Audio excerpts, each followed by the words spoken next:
আশীর্বাদ পাইবার আসে।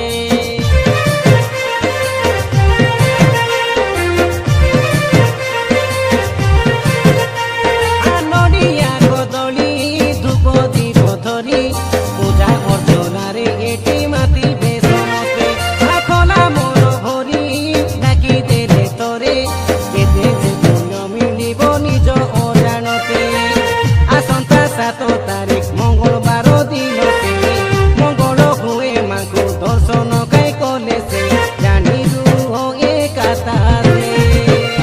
দক্ষিণ দিগরে মহামায়ী, পশ্চিম দিগরে মা ধারিণী, পূর্ব দিগরে ভণ্ডার ঘরুণী, ডঙ্গর উপরে ডঙ্গর দেবী। ববিয়া ঘটনার